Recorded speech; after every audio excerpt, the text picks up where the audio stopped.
رانا گلزار کے انتخابی نتائج بارے مطالبہ جائز ہے کہ پریزائڈنگ افسر قرآنی حلف دے کہ انہوں نے دھاندلی نہیں ہونے دی۔ اب بات کرتے ہیں کہ اس وقت 90,000 پریزائڈنگ افسر کا اکٹھے حلف دینا انتہائی مشکل ہے، لیکن اگر ایک شخص عمران نیازی کچھ باتوں پر حلف دے تو بھی مانا جا سکتا ہے کہ انتخابی نتائج میں دھاندلی نہیں ہوئی۔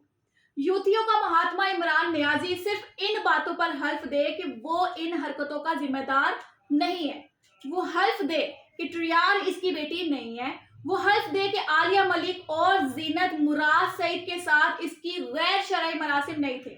وہ حلف دے کہ عام انتخابات 2018 میں دھاندلی نہیں ہوئی تھی،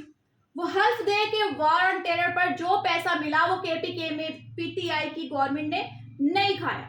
وہ حلف دے کہ پنجاب کے وزیر اعلیٰ رہنے والے عثمان بزدار انتہائی نکما شخص نہیں تھا، وہ حلف دے کہ اس نے ریاستی خفیہ ڈاکومنٹ سائفر کو سیاسی مقصد کے لیے استعمال نہیں کیا ہے، وہ حلف دے کہ اس نے پاک فوج کے خلاف منظم مہم نہیں چلائی ہے، وہ حلف دے کہ اس نے القادری ٹرسٹ کے ذریعے کرپشن کے پیسے نہیں کھائے ہیں، وہ حلف دے کہ شوکت خانم کو ملنے والی زکوٰۃ و صدقات والے پیسے سیاست میں استعمال نہیں ہوتے، وہ حلف دے کہ اسے پاکستان مخالف لوگ سیاست رچانے کے لیے فنڈنگ نہیں دیتے ہیں، وہ حلف دے کہ جمائمہ گولڈ سمتھ یہودی لابی کے ذریعے اس کی سپورٹ نہیں کرتی ہے۔ اگر